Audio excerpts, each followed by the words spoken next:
All right, joining us on the Sports Cage, got a little exclusive here. Big one coming up in Moose Jaw starting this weekend. World Men's Curling Championship. Brad Jacobs joining us. First time on the Sports Cage for Brad Jacobs. Kate, I got to ask you right off. First off, thanks for making time because I know you guys are busy flying around and everything. Yeah, you're welcome. Yeah, we're just about to start practice in about 45 minutes, so perfect timing. Okay, so you live in Ontario, curl out of Alberta. Just explain your curling life and the dynamics this year and this team for people. Yeah, sure. So I'm the import player, the free agent, so to speak. So as many people who have been watching curling for years would know, I still do live in Sault Ste. Marie, Ontario. I reside in Northern Ontario, born and raised. But I'm the skip of Team Alberta. And it's funny, I was actually asking Al Cameron, our media guy, how many skips have won the Brier out of multiple provinces?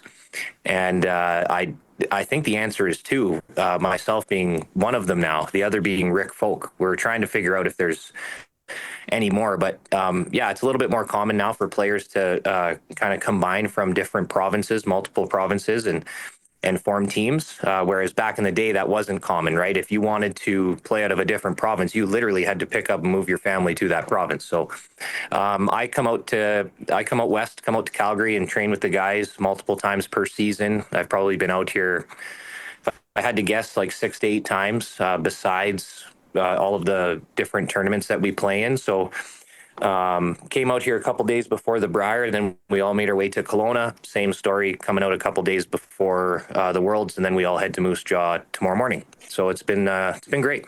Yeah, no, it's awesome. And like you said, yeah, back in the day, landlines, you'd have to move your family, and I'm sure you're racking up the WestJet or the Air Canada miles too. So that's a good thing. Oh yeah, oh yeah. The long way at the Brier. For me, I talked about it on the show. It's almost like the reverse sweep in hockey when a team's up 3-0 and a team comes back and for fitness for you guys, especially in curling now, and your team is such an important thing. Mental fitness as well to come the long way.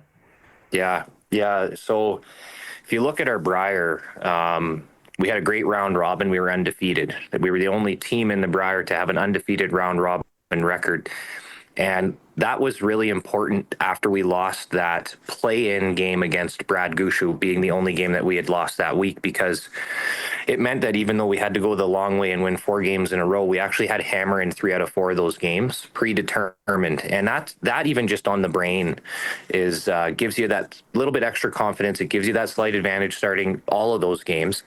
So I think that was important. But you know what? Even after we lost that game to Brad, that playing game, we knew it was a long road. We knew the odds were stacked against us, but we also knew that we had the squad to go through those 4 games. And just the way that we approached each and every one of those games, I think, was incredible. And as we continued to win them, I think we built and had more and more confidence. And there's a lot to be said for playing, man. Like when you're on that same sheet, multiple games in a row, not waiting around, not waiting 24 hours or waiting to see who wins or loses. You just know what you have to do, and you get to go back out on the same sheet and just continue to build confidence on that sheet.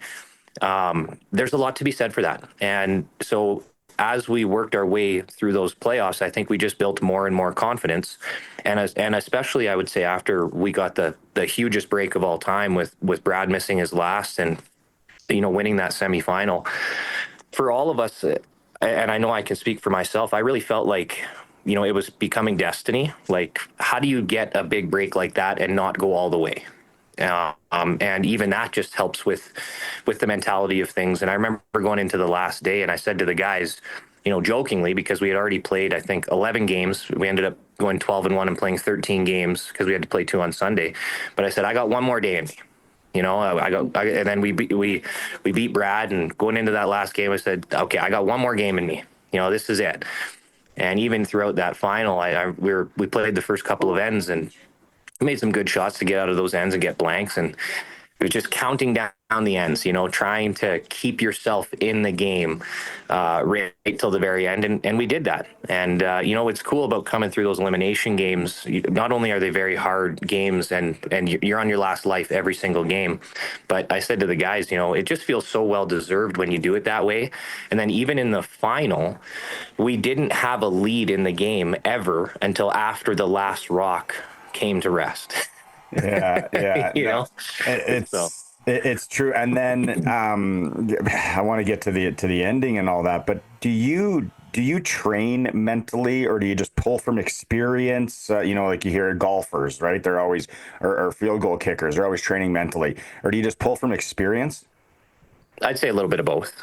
A little bit of both. We work on some sports psychology stuff with a guy that we use, and but I think that there's a lot of experience there too. Not only that, I mean, I've over the course of, I'd say, the last especially 7-8 years, I've read a lot of books and listened to a lot of good podcasts on how to be more mentally strong. That stuff helps. What really helps too is the guys that you surround yourself with, right? So I just feel so lucky and grateful to have, the mentally strong world-class teammates and coach that I have, that when we get into those, big pressure packed moments, we really do play for each other and rely on one another and help one another through those times. Right. And we do a good job of that.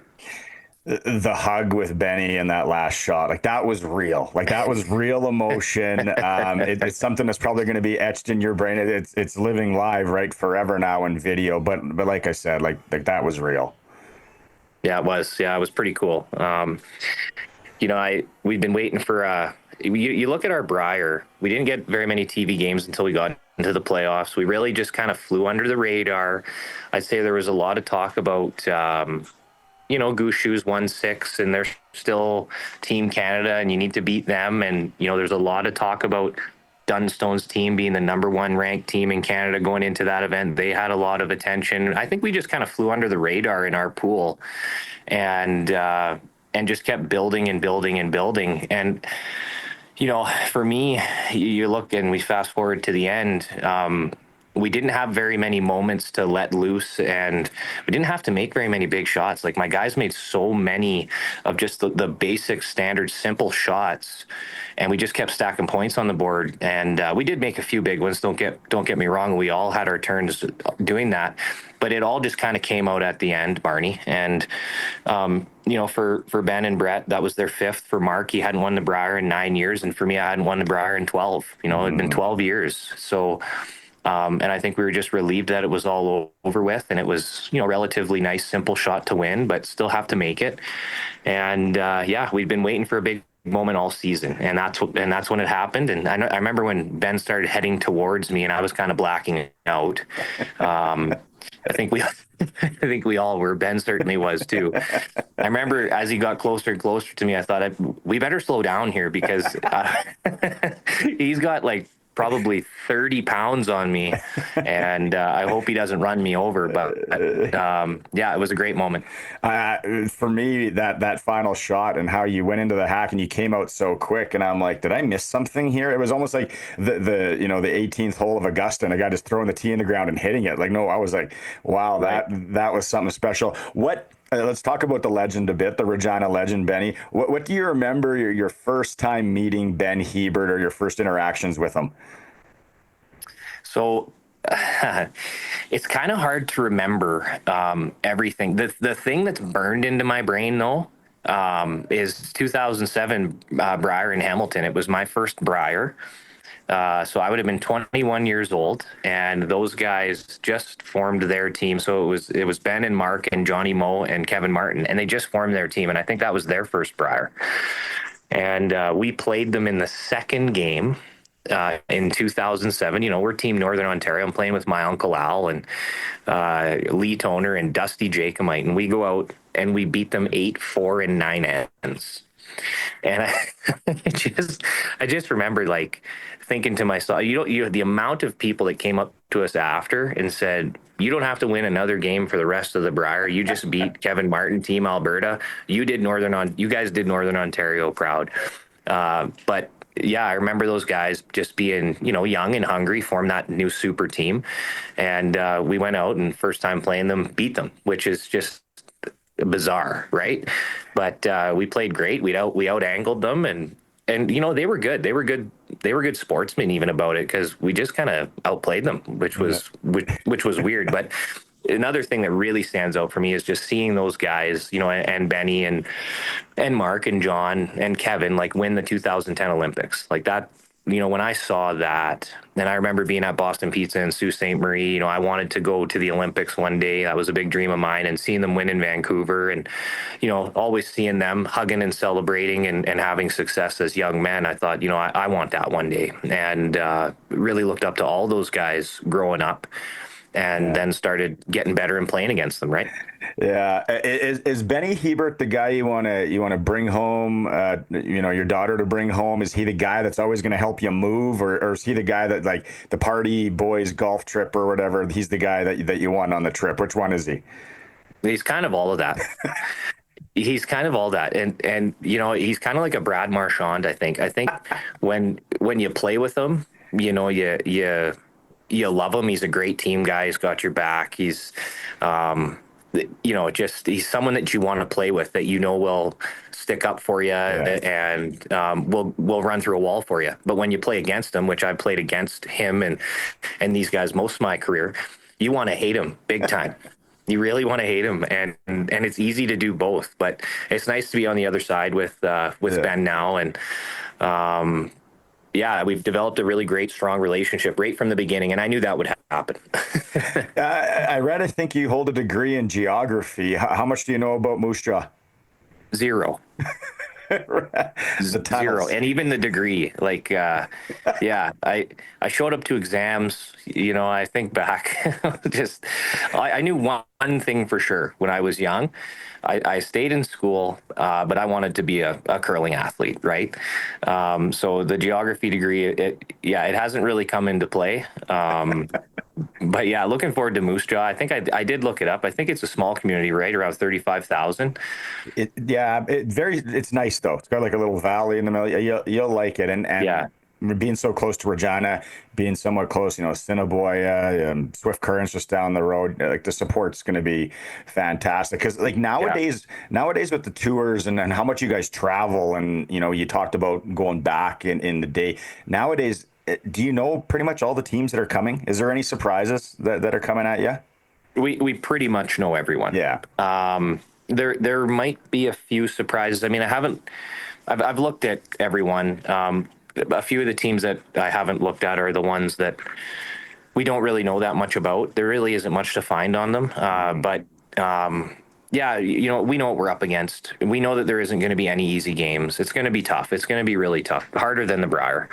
And we need to do what we did at the Brier, maybe play even a little bit better in order to have a good chance to win this thing. But I'll tell you, like, we're hungry to do it. We really are. And I know that when we get in the thick of things and we start competing next week, we're all going to be out there doing everything we can to make Canada proud and create some great entertainment for all the fans and everyone who's coming to support, and try to do what Rachel Homan did and bring another world championship back to Canada on the men's side. I think it was Benny that said on the show that you guys are getting the Warriors locker room. I know there's some party buses coming from Regina from the golf course. Benny's Wow. buddies. Like the sport's going to be next level. Now I want to talk about the patch.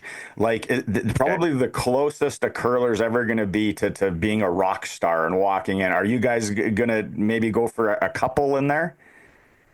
Hard to say. I bet you. Okay, well, so what I think is going to happen is all of those people, buddies and friends and family, and a lot of people that know Ben and are there to support our team, they're going to show up, and we're going to have no choice but to go and say hi and make sure that they know that we appreciate that they've made the trek to Moose Jaw, and we appreciate them cheering for us, right? So you might see us in there a couple times, certainly not late, and certainly not having too many beverages, because nobody wants to try to perform that way. But Yeah. Hopefully the patch is full and everyone's having, a good time. There will be a time where we're not competing anymore and we'll be in the patch doing exactly what they're doing and partying and having a good time. I do look forward to that day, just not next week. You mentioned it in your post game, and just wearing that maple leaf. It's always doesn't matter what sport. People are always proud. Sochi, right? Like, what an experience is that? Where's the medal? Yeah, the medal is actually just in the nightstand beside the bed. It's we moved a couple times and we were so I have never actually I said to Shauna when I got home from this Brier, I said, okay, now we can actually put something up in our rec room above the garage and Yeah. dedicate a wall to some of the stuff that we've been able to accomplish in curling. I haven't done that yet, so I think now is the time. Now, having got that second Brier, would love to put a world championship, some memorabilia up from that and try to win this week. So yeah, it's just chilling. It's sitting beside the bed. It will have a permanent spot soon. Okay, last one. It was tennis great Billie Jean Billie Jean King that said pressure is a privilege. Will that be the mindset for you guys this week? Well, I do agree with that. I mean, when you think about it, how many people have an opportunity in their life to follow their dreams and goals and either succeed to an enormous level or fail to an enormous level. A lot of people, even when I took time off from the game for a little bit there and I came back, I said, I think I'm just sort of addicted to putting myself into situations where we can either win big or lose big. You know that if you're doing that, you're probably doing something right in life, right? So Yeah. I do think that it's a privilege. I think that pressure though is a lot to do with perspective and how much you kind of build it up in your own mind or within your own team and environment. I would say that I know that we had a lot of pressure packed situations at the Brier that, haven't handled pressure that well in probably a decade. And it was really great to see. So a lot of good reminders that we've kind of been putting ourselves through and great, team meetings beforehand and debriefs. But I'm really hoping that when we go to Moose Jaw, we just can remember where our feet are, stay in the moment, immerse ourselves in what we're trying to do and immerse ourselves in the games and really just play loose. Because I think the looser you can play, the less tight you grip the broom handle, the better you'll perform. So that's what I'm looking forward to in Moose Jaw, just playing loose and leaving it all out there and getting a few breaks along the way. And I think that we can do it. Awesome, man. Wow, you guys are gonna have a lot of support. Like I said, you got to finish off that room above the garage. Another little piece in there. Thanks so much for doing this, Brad. I know you're busy, and SportsCage listeners really appreciate it as well. Awesome. Thanks for having me, Barney.